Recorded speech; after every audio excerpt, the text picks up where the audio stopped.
Estamos de volta com um programa que hoje discute saídas para a mobilidade urbana em São Paulo e o que podemos aprender com o isolamento social. A nossa conversa é com o vereador José Polici Neto, do PSD, e com o professor e especialista em mobilidade urbana da Universidade Presbiteriana Mackenzie, Luiz Vicente Figueira de Melo Filho. Vamos continuar com o nosso bate-papo.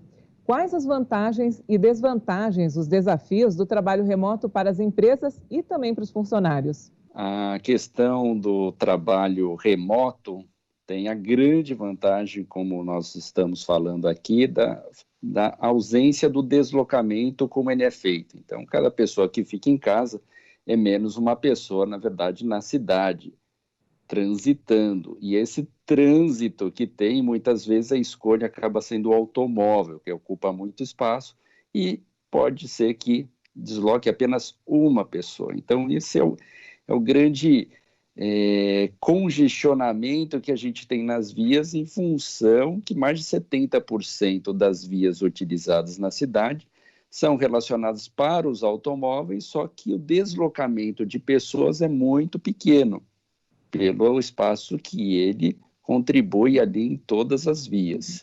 Por outro lado, quando a gente está falando da questão do home office, nós estamos buscando o quê? Essa pessoa não está se deslocando e está tendo, na verdade, um rendimento que deve ser medido por meio das empresas para ver a eficiência do que está acontecendo.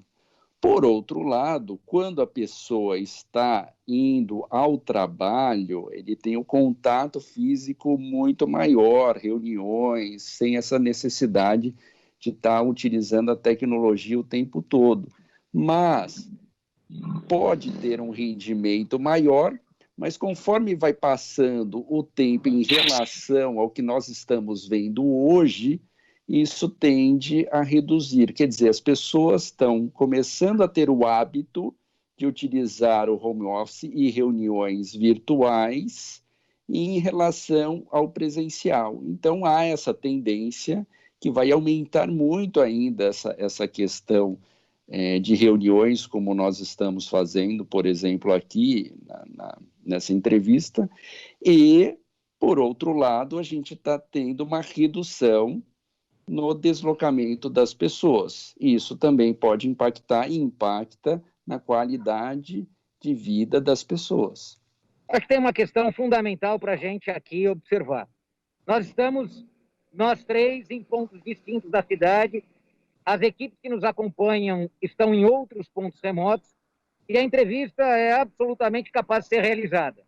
Eu estou na Zona Norte, hoje tinha uma atividade obrigatória para ser realizada junto à UBS do Carumbé, que está no centro da epidemia do coronavírus aqui na cidade de São Paulo, e para cumprir as duas agendas, eu teria que fazer 3 grandes deslocamentos. Um da minha casa até o Carumbé, outro do Carumbé até a Câmara. Eu consegui, com um único só deslocamento, realizar as 2 tarefas. Isso já mostra eficiência e eficácia nestes deslocamentos. O esforço que a cidade tem que fazer a partir de agora para que o ensinamento do período da pandemia é tornar permanente muitos dos hábitos que são produzidos durante esse período. Uma mudança gigantesca na vida das pessoas. Parte delas absolutamente dolorosa, outras não. Empresas na cidade de São Paulo já deslocaram 100% dos seus colaboradores para o home office. Outras empresas já têm 50% no teletrabalho, no trabalho remoto. O esforço que temos que fazer agora é como essa adaptação pode mudar o perfil da cidade. Como essa adaptação faz com que o consumo local pulverize, descentralize o que a economia da cidade esteve concentrada nos 6, 7, 8, no máximo 10 distritos da região central. Sempre a gente tem que lembrar que o emprego esteve concentrado no centro expandido. E a população vivendo à margem deste centro, que gera cidadania, gera direito à cidade, na periferia. O esforço aqui é como melhoramos a oferta estrutural de tecnologia e de comunicação de dados e voz na periferia para garantir que este efeito positivo do home office, do home base, porque você não precisa necessariamente, no pós-pandemia, fazer só em casa. Você pode ter pontos na periferia que concentrem 20, 30, 40, 50 empregos mais remotos da região central. Este é o esforço que queremos fazer. Então, da mesma forma com que hoje eu cumpro uma agenda obrigatória que tinha no Carumbé, mas consigo, na metade dela, parar numa ciclofaixa, numa área que é abastecida por transporte público coletivo, a alguns metros da estação Santana do metrô, a gente consegue mostrar que, de fato, a cidade já tem parte da solução posta, só não a utilizou. Não utilizou porque a gente não acreditou no sistema de circulação de bicicleta, no sistema de circulação a pé, na utilização da tecnologia para o trabalho em casa.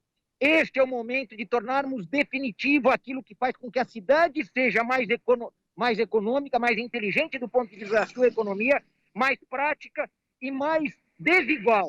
Ela deixa de ser tão desigual porque traz a periferia para dentro da região central à medida que a gente leva o emprego para lá. Essa me parece ser uma questão fundamental. A redução das desigualdades à medida que a gente leva o emprego para a periferia, porque a gente leva o emprego para onde está o trabalhador e a gente leva a economia junto com ele.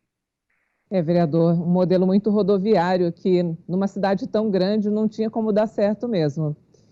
Agora, segundo especialistas da Fundação Getúlio Vargas, o aumento do trabalho remoto ou home office deve aumentar em 30% mesmo após a pandemia. De acordo com a visão dos senhores, é possível que essa tendência se concretize após o fim do isolamento social aqui na capital?